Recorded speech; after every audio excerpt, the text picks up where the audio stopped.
एक ही गमले में यदि इतने खूबसूरत फूल नज़र आएँ तो फिर क्या कहने हैं। आप भी ऐसा कर सकते हैं, 5 से 6 इंच के कंटेनर में 2 या 3 पिटूनिया के पौधे को एक साथ लगाइए, बहुत ही खूबसूरत लगता है देखने में। अब बात ये है कि जिनके पिटूनिया में अच्छी फ्लावरिंग नहीं हो रही है, कई लोगों के कमेंट्स हैं कि पिटूनिया में अच्छी फ्लावरिंग नहीं हो रही है, एक आध ही कलियाँ बनती हैं।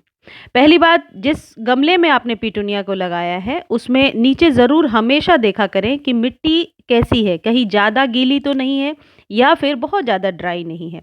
पत्ते अक्सर मिट्टी में जाकर के फंगस क्रिएट करते हैं, क्योंकि पिटूनिया की जो जड़ है वह बहुत नीचे तक नहीं जाती है, फ्लैशी रहती है।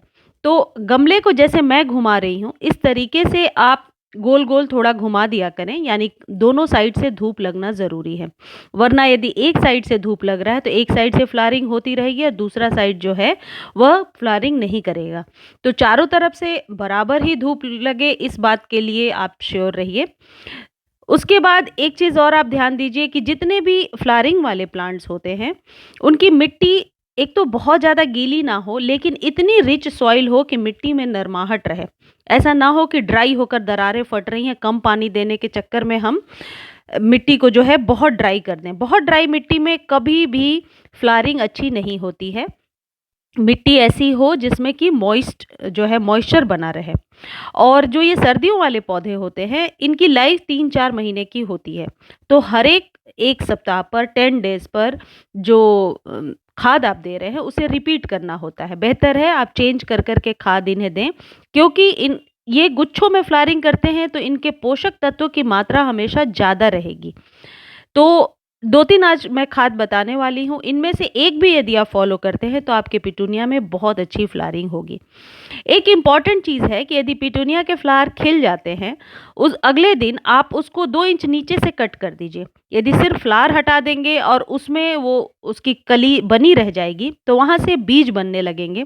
तो पौधे को ऐसा लगता है कि वह मैच्योर हो चुका है, फिर वह फ्लावरिंग नहीं करता, वो बीज को डेवलप करने लगता है। तो डेड हेडिंग पिटूनिया में बहुत ज़रूरी है। देखिए, ये है सरसों की खली। सर्दियों में हम सब गार्डनर इसका इस्तेमाल करते हैं। ये एनपीके से भरपूर है। इसमें पोटेशियम और फास्फोरस की जो मात्रा है वह पौधों को फूलों से भर देता है।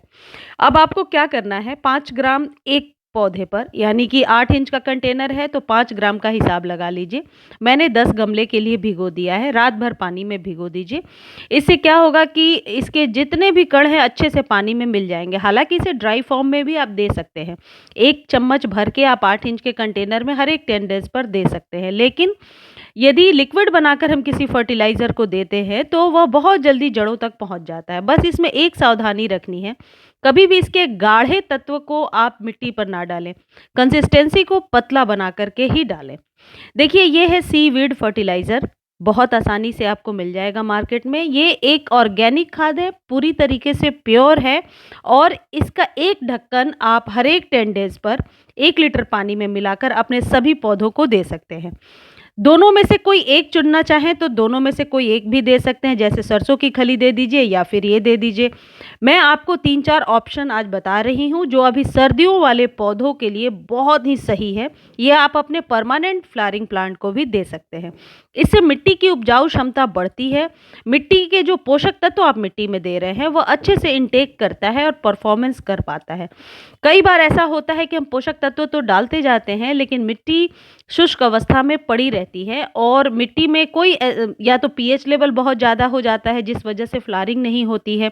इसलिए कुछ ऐसे पोषक तत्व जो मिट्टी की उर्वरक क्षमता को बढ़ाएं, वो हमेशा 10 से 15 दिनों पर सर्दियों वाले पौधों को आप दे दिया करें। नेक्स्ट जो खाद है उसके लिए आपको 2 केले के छिलके चाहिए। उसे आप पानी में भिगो करके रात भर छोड़ दीजिए, या तो प्लास्टिक के बर्तन में या स्टील के बर्तन में, कोई भी बर्तन में, किसी भी टाइप के कंटेनर में भिगो सकते हैं।